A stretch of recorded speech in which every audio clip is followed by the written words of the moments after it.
And another one, of course, that a lot of us know and remember fondly is Monsignor Clement Kern. Trinity. He was a pastor of Most Holy Trinity from 1943 till when he passed away, I think, in 1982, and or 83. But he did more for the Mexican community in terms of people who represented the Catholic Church, I think, than anyone else ever did up to that point. He would organize, things that are still going on today. I'm understanding that he had a lot to do with helping establish the Electrical Workers Union, the Teamsters Union, the United Auto Workers. And that's why a lot of these union offices are located in near Corktown. Yes. He was also instrumental in that. I like the story about where he was well known with the bookies, and because Holy Trinity was located near Tiger Stadium, the old Tiger Stadium, when the Lions played football, on Mondays he would go to the Anchor Bar to collect monies from the bookies to bring to the parish to help the poor. And if you go to the Anchor Bar today on 4th Street, in the bar, by one of the booths, his picture still hangs there. Let me interject about Father Kern, because I was a student, an altar boy at Holy Trinity. I was his altar boy. He married me and Inez, our first marriage. Wow. He also helped to start the Puerto Rican Club back in the 50s, and two of my uncles were presidents of the Puerto Rican Club. And a lot of people don't understand. When they look at the Puerto Rican Club right now, it's this place on 4th Street that's kind of nondescript, and occasionally they'll have dances, and a bunch of older guys play dominoes, and they hold on to the club, and a lot of the younger folks don't feel like they have any power.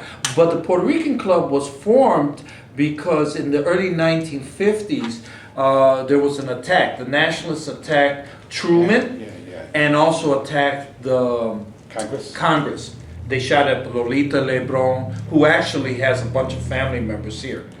She was the leader of the group. But anyway, during the early 50s, I'm told by my father that Puerto Ricans were pulled out from bars and beaten up by policemen and others. There was a campaign, just like the aftermath of 9/11 with the Arabs and stuff like that. And so a number of Puerto Ricans got together and with Father Kern and said, we need some protection. And they formed the Puerto Rican Club, not so much as a dance place, but as a mutual aid society and protections. They even brought the San Juan Mayoress, Felicia, and they also brought the governor of Puerto Rico to come to Detroit and Michigan to kind of advocate, to minimize this. And Father Kern was instrumental in that. And also Father Kern was instrumental in the Great Boycott. Yes, he was. With Cesar Chavez. They marched together. They marched together, and we know the role he played with Skid Row. Yeah. Skid Row was located.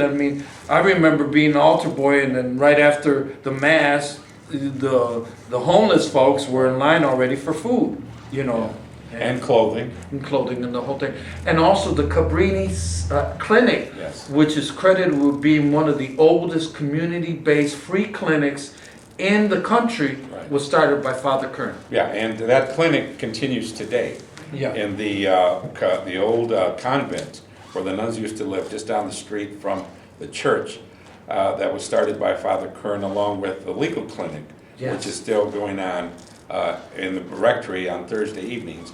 And I'm proud to say that I volunteer. Part of my volunteer work is to be an interpreter at the legal clinic when Spanish-speaking people need some legal assistance, and they go there for help. Well, Ziggy, during this whole period, you're active, your family's active. What are your observations? What are your thoughts? I got a Clement Kern story too. Well, everybody loved Father Kern, but Father Kern, he made it so that we had shoes. We had 9 kids. A lot of times we didn't have shoes, and somehow he would come up like a miracle worker, and he arranged so that we could go somewhere and pick up shoes for all 9 kids.